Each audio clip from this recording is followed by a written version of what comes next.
wabarakatuh. A'udzu billahi minasyaitonir rajim. Bismillahirrahmanirrahim. Alhamdulillahi rabbil alamin. Wassalatu wassalamu ala asyrafil anbiya wal mursalin wa ala alihi wa sahbihi ajma'in. Wa qala Allah subhanahu wa ta'ala fil Qur'anil Karim. A'udzu billahi minasyaitonir rajim. Wa zakkir fa inna dzikra tanfa'ul mu'minin. Shadaqallahul azim. Birahmatika ya arhamar rahimin.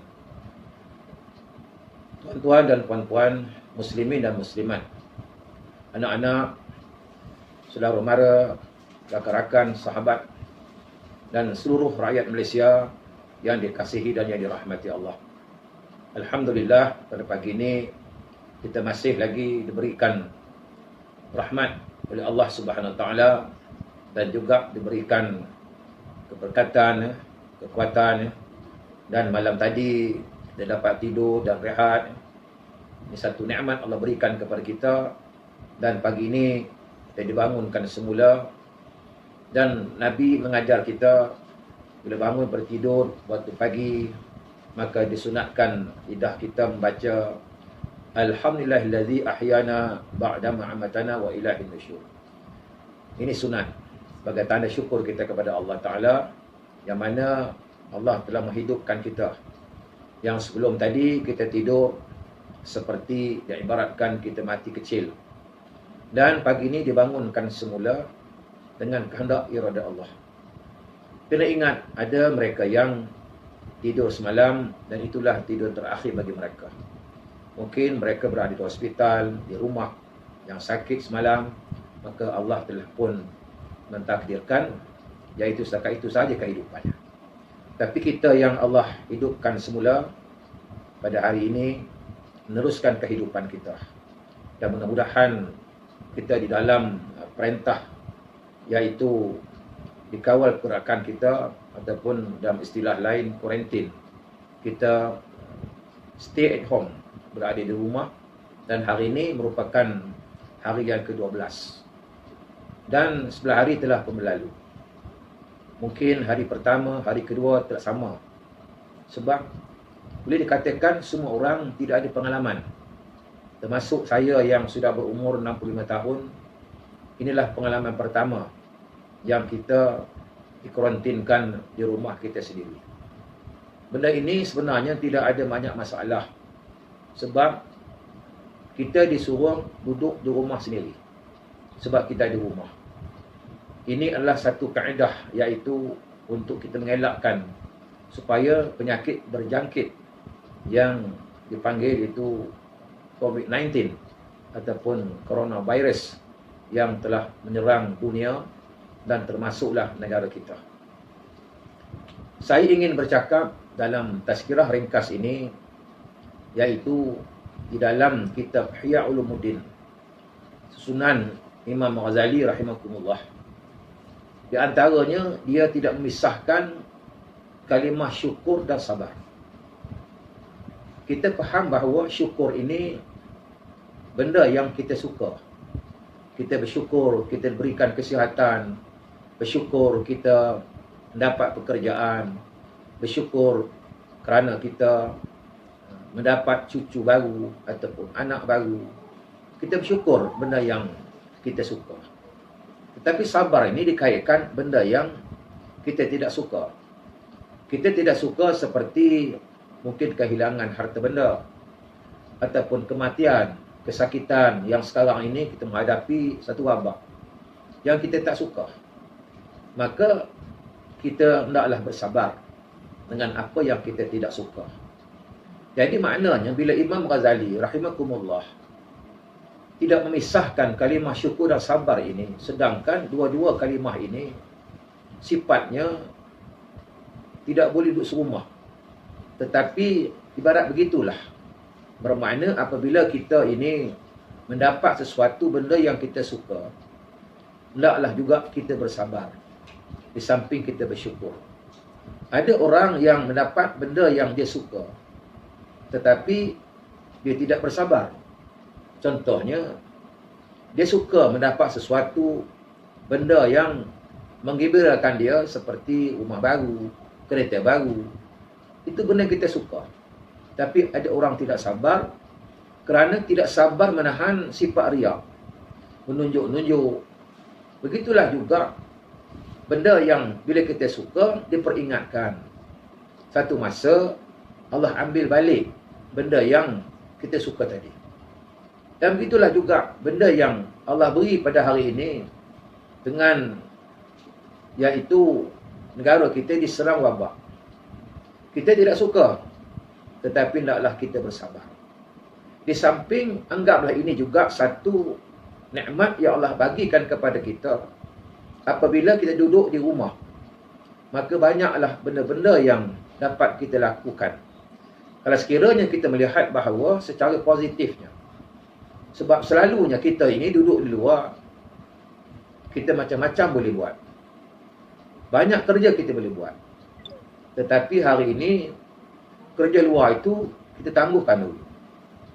Ini sebagai tanda Allah sayang kepada kita, Allah peringatkan kepada kita. Sebab takdir Allah Ta'ala ini, kita beriman. Dalam rukun iman yang 6 itu, di antaranya ialah percaya kepada qada dan qadar.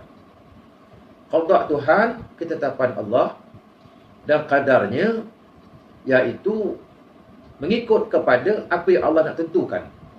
Qadar Allah. Ketetapan Allah itu, Allah tidak bincang dengan manusia. Allah tidak berbincang dengan hamba-Nya. Sebab itu ketetapan Allah. Setiap apa yang Allah tentukan itu, Allah rahsiakan kepada hamba-Nya. Sebab apa Allah rahsiakan? Sebab Allah tidak berkongsi dengan ketetapannya dari segi dosa pahala.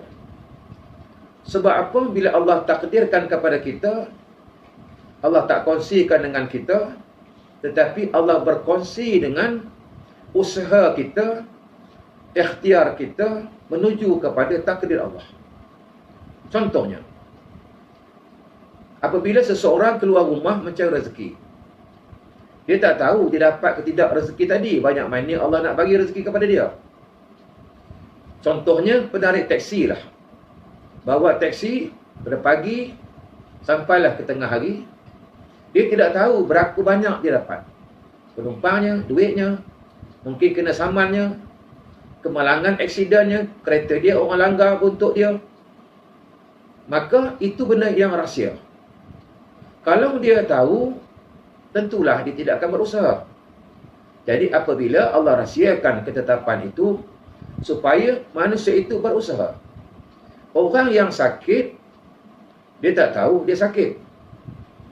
Apabila dia sakit pun, dia berusaha untuk sihat. Dia berusaha pun, dia tak tahu usaha itu berjaya ke tidak. Contohnya orang sakit, pergi cari ubat, pergi hospital. Dia tak tahu dia boleh sihat ke tidak. Maka dengan duit yang banyak dia belanja, maka takdir Allah dia sihat. Maka itulah takdir Allah Ta'ala. Dan manusia tadi berusaha, maka Allah redha sebab kita berusaha. Tapi ada juga orang yang sakit tapi tidak berusaha. Bila tidak berusaha, maka dia pun mati. Dia mati tadi ketetapan Allah. Takdir Allah dia mati. Tetapi Allah tidak redha sebab tidak berusaha. Jadi saya nak kaitkan dengan hari ini kita disuruh duduk di rumah, stay at home. Ramai orang yang tidak suka. Sebab bagi mereka yang biasa keluar mencari rezeki, dia tidak suka. Sebab rezekinya terhalang. Kembali balik kepada beriman kepada Allah. Rezeki minallah la minan nas. Rezeki itu daripada Allah, bukan daripada manusia. Hatta duduk di rumah, sudah tentulah ada rezeki kamu di rumah. Sebab kita belum lagi dengar yang stay at home ini, ada yang mati di rumah tak makan. Tetapi mungkin juga ada yang mati kerana banyak makan. Jadi bermakna di rumah itu sudah ada rezeki di rumah. Sebab di luar sana bukan rezeki kita. Sebab selalunya kita keluar makan roti canai di luar. Hari ini rezeki kita ada di rumah. Sebab apabila duduk di rumah, sudah tentulah ada rezeki kita di rumah. Bagi tanda sayang Allah Subhanahu Wa Taala, Allah sekat pergerakan kita. Selalu ni kita duduk di luar. Kita ingat, kita boleh keluar dengan bebas. Kita ada kenderaan kita. Kita boleh start kereta kita nak pergi mana. Sebab apa? Kita ada kenderaan kita. Kita ada duit boleh isi minyak. Boleh sukati kita nak pergi bercuti sebab kita ada duit. Kita boleh sewa hotel mana yang mahal, 5 star, 4 star. Tetapi pada kali ini, kita tak keluar rumah, sedangkan kereta kita di luar itu ada. Kita duduk di rumah, dan bila duduk di rumah ni, kita kata senang ceritanya, ayatnya, kita discard.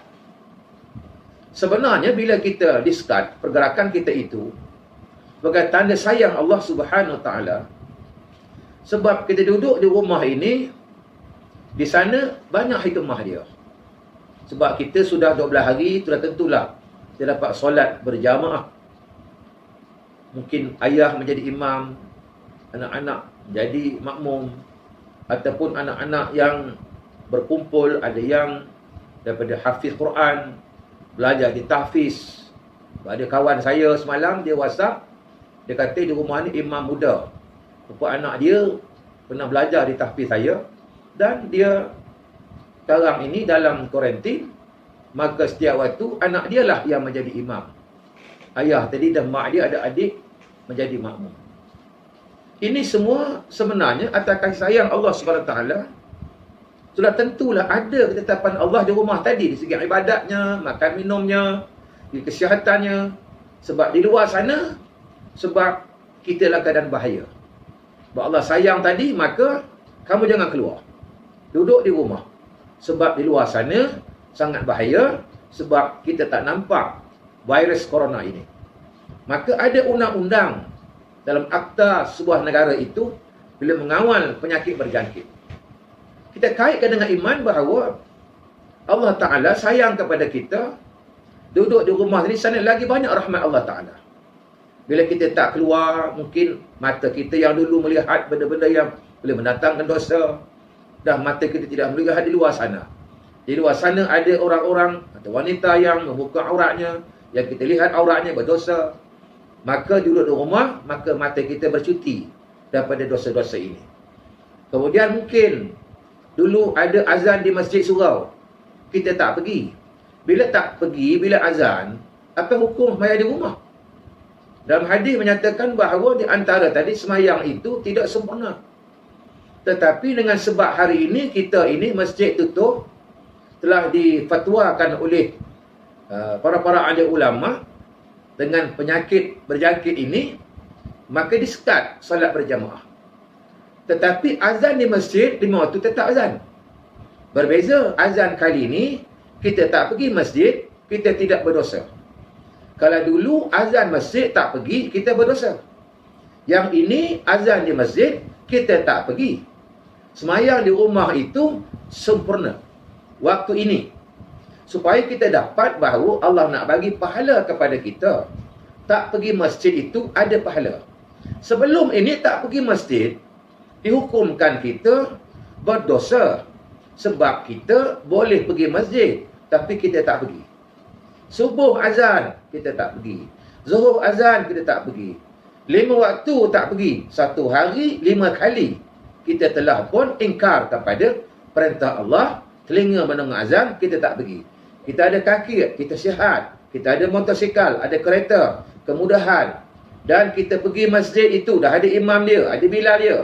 Siap dah pasang aircon, kita tak pergi. Kita berdosa. Tetapi dalam kita kuarantin ini, azan masjid tak pergi, kita ini tenang. Sebab kerana kita waktu ini dihalang berjemaah di masjid. Maka ambillah peluang ini. Peluang ini tak lama. Dalam masa kita, PKP ni saja, dalam perintah kawalan pergerakan ni saja. Sebab kita tak pergi masjid, walau azan dengan telinga, kita diberi pahala semayang berjemaah di rumah kita. Tetapi semayang tadi kalau Zuhur 1.20 lah kita semayang. Jangan semayang pukul 3. Zuhur pukul 3. Asar dekat-dekat nak maghrib. Sebab kita relax lagi. Sedangkan sebab kita dibenar tak pergi masjid, kerana kita sedang menghadapi musibah. Supaya kita ni mendekatkan diri kepada Allah. Sekarang seluruh Malaysia, rumah masing-masing dah jadi mini surau. Bukankah ini rahmat Allah, kasih sayang? Allah sekat itu kerana Allah sayang. Ataupun tak faham lagi, sebagai contoh. Ada orang, seorang ibu yang melahirkan anak kecil. Lahir anak tadi dalam masa sebulan, 2 bulan. Anak itu terlentang saja di bedung. Anak ini tak boleh gimana pun. Sebab dia tak boleh lagi merangkak, tak boleh. Terlentang. Maka ibu tadi relax je. Sebab dia buat kerja apa semua. Mungkin masukkan kain dalam mesin. Anak tadi dia biar gitu saja. Tetapi bila anak tadi sudah mula merangkak, sudah mula berjalan, maka mak ni tadi gerak anak tadi, sudah mula boleh bergerak, maka dikawal. Dikawal tadi, dibuatlah palang. Ada pintu di palang. Belilah dekat mana-mana di IKEA ke, atau di mana-mana ke, di Giant ke. Belilah benda keluarkan modal, letak dekat pintu. Mana-mana asal ada tempat boleh bahayakan anak ni tadi, maka letaklah, kita panggil di kampung ni palang. Palang pintu. Kenapa dipalang? Sebab dikawal pergerakan anak ni tadi. Sebab takut anak tadi kalau tidak dikawal, tidak dipalang, maka dia akan jatuh. Kalau jatuh tadi mungkin patah tangan dia. Begitulah kalau ibu tadi sayang kepada anak, maka dihadkan pergerakan dia, dibuatlah palang ni tadi supaya anak tadi tidak jatuh. Sebagai tanda sayang mak ni tadi kepada anak tadi. Kalau dia tidak palang tadi, anak tadi merangkak. Sedangkan anak tadi dia tidak ada akal lagi. Tapi sudah boleh bergerak. Dia tidak ada akal, bahaya ke tak bahaya dia tidak tahu. Mak tadi dah ada akal. Maka dia pun buatlah palang tadi. Tak ada mak yang dia buat palang bila anak tu merangkak, maka dia biar akhir jatuh. Itu bengong punya mak. Tapi oleh kerana mak tadi dia cerdik, mak tadi rasa tanggungjawab, ada kasih sayang dalam hati mak ni tadi, maka dipalang. Disekat pergerakan dia tadi. Begitulah Allah Ta'ala. Hari ini, iaitu dalam asbab undang-undang negara kita, iaitu buat akta penyakit berjangkit dan juga akta polis, maka dikawal pergerakan kita. Dalam istilahnya, stay at home. Duduk di rumah, jangan keluar rumah. Sebab apa? Allah tahu. Dan kita pun tahu juga. Tapi tahu kita setakat mana. Tapi ada juga orang nak keluar rumah juga. Sedangkan dua rumah itu sangat bahaya. Sebab kita tidak ada ilmu SOP yang begitu menyeluruh kepada kita. Sebab tentu bila kita keluar, kita akan terlanggar dengan mungkin SOP Kementerian Kesihatan, maka akhirnya kita bawa penyakit berjangkit tadi ke rumah kita. Dan anak isteri pula kena. Ini yang berlaku. Itu sebabnya mudahnya sebuah negara mengatasi benda ini, iaitu stay at home, jadi senang. Pakai satu saja. Duduk di rumah, jangan keluar, sebab penyakit berjangkit itu tidak akan merebak. Ini sebagai tanda sayang kita orang beriman. Ambillah ini satu pengajaran, mauizah kepada kita. Bila kita disekat tadi, iaitu Allah sayang kepada kita. Allah tak nak bagi kita keluar, supaya kita selamat. Duduk di rumah ni kita akan selamat. Itu contoh. Tapi manusia ni fitrah dia, tabi'i dia. Contoh saya ambil dalam 5 perkara hukum. Wajib, sunat, makruh, harus, haram. 5 hukum ini, 1 tak boleh. Yang 4 boleh. 1 tak boleh tadi haram. Yang 4 tadi boleh. Wajib boleh buat. Memang kena buat. Sunat kena buat. Makruh tadi masih boleh buat. Harus memang boleh buat. Tetapi haram tak boleh buat. Tetapi yang haram inilah, yang 1 dilarang ni, ini yang dia nak buat. 1 saja tak boleh keluar rumah. Sedangkan 4 perkara di dalam rumah banyak boleh buat. Baca Quran boleh buat. Sembahyang jemaah boleh buat. Kemudian benda-benda yang makruh pun, nak isap rokok pada rumah, masih lagi boleh rokok. Oleh fatwa kata dah haram. Tapi okeylah ambil jalan dia kata makruh saja. Ada benda harus. Tidur harus. Tidur harus. Makan asal hukum harus. Harus makan. Makan bukan wajib. Tapi bila wajib makan, seperti buka puasa, wajib makan. sakit, ubat, wajib makan. Tetapi makan pun hukum asal harus, jadi haram kalau makan berlebihan. Jadi mudarat. Orang kecil manis sekarang duduk di rumah. Dah tahu kecil manis, pergerakan dah tak boleh kemana, duduk rumah. Minum teh tarik 5 kali sehari. Gula habis dekat 1 kilo sehari. Dah hukumnya haram. Boleh mudarat kepada dia. Jadi maknanya dalam kita ni tak boleh keluar rumah, cuma satu saja. Ikutlah. Tetapi yang 4 perkara yang masih boleh buat, sepatutnya itu yang kita buat. Yang tak boleh, jangan buat. Satu saja dilarang, jangan keluar rumah. Yang dalam rumah, banyak boleh buat. Yang nak minum teh di luar tadi, boleh. Tapi di rumah boleh juga. Nak bersembang-sembang pun, boleh hari, dengan ada telefon. Tapi dah fitrah manusia ni, dia nak keluar juga. Gatal kaki start motor. Tak kereta pergi. Itu sebab hari ni kerjaan terpaksa menambahkan lagi. Iaitu pergerakan manusia ni bawa perintah. Iaitu, perintah kawalan pergerakan ni, ditambah lagi 2 minggu. 2 minggu ni kalau tak ikut juga, akan tambah lagi. Dah ada bunyi-bunyi dah. Jadi diharaplah kesian, iaitu medical team 3 barisan hadapan yang betul ilmu. Terima kasihlah. Kita doakan mereka ini akan kuat. Jangan sampai mereka rebah. Sebab bertalu-talu datang orang yang dijangkit. Kena cari lagi. Kemudian PDRM juga tempat berkawal. Angkatan tentera. Itu belum lagi cerita lagi kita ni. Kita nampak yang barisan depan. Yang barisan yang belakang ni yang penting. Seperti kita kata yang menjaga air. Tuan-tuan bayang waktu kuarantin ni, kalau air tak ada di rumah kita. Air tak ada. Terima kasih tahniah jugalah. Seperti yang menjaga air. Jabatan Kerja Air. Ataupun sekarang dipanggil Syabas. Terima kasih. Dan TMB. TMB juga sebenarnya penting. Kalau bayang kita kuarantin di rumah kita, elektrik tak ada. Lagi haru kita tuan-tuan. Jadi mereka ni sentiasa standby. Orang ni boleh keluar rumah. Sebab itu tenaga asas yang diperlukan. Yang kita ni yang saja gatal nak keluar. Tak ada apa pun. Nak makan roti canai sekeping je. Di rumah pun boleh. Kena ingat. Jadi mana kita ni ada 4 pilihan. Saya baca dalam FB tu. 4 pilihan. Pertama, rumah kita. Duduk stay at home. Kalau tak nak keluar, akhir pergi rumah sakit, hospital. Lepas tu pula, tak nak juga keluar, pergi hospital. Sihat konon. Tangkap boleh, masuk lokap, penjara. Rumah juga, Sungai Buloh. Sungai Buloh juga, dekat dengan Sungai Buloh juga.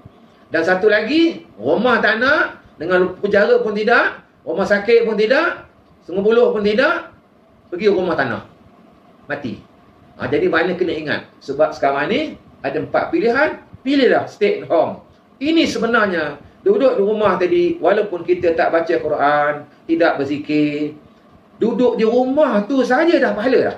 Kerana kita mengikut, iaitu undang-undang negara.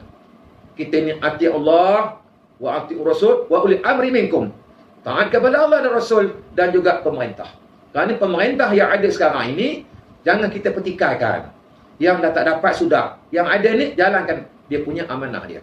Sebab Allah dah bagi amanahnya dia. Sebab bersyukurlah yang nak berebut pimpinan dia tak dapat. Kalau dia dapat lagi susah. Jadi bermakna kita tolong. Tolong menolong itu juga kerja orang yang beriman kepada Allah Subhanahu Wa Taala. Jadi mudah-mudahan kita sebagai rakyat Malaysia yang tak kisahlah orang Islam ke tidak Islam ke, sebab budaya hidup kita Malaysia ni sebenarnya budaya hidup itu sendiri banyak membantu. Sebab budaya kita ni bersopan santun, orang yang mendengar cakap, ini orang Malaysia. Bukan.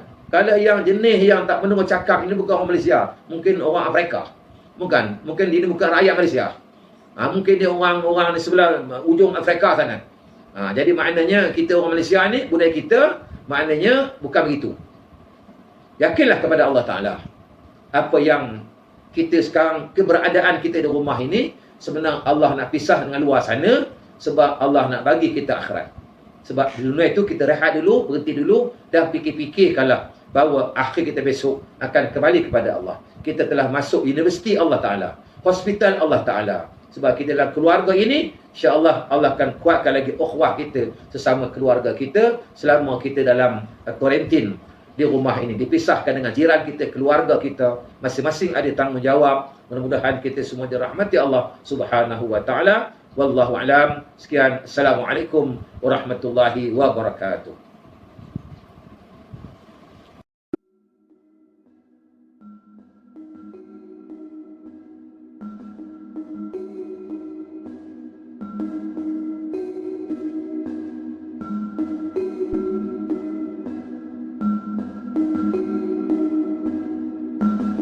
Wabarakatuh.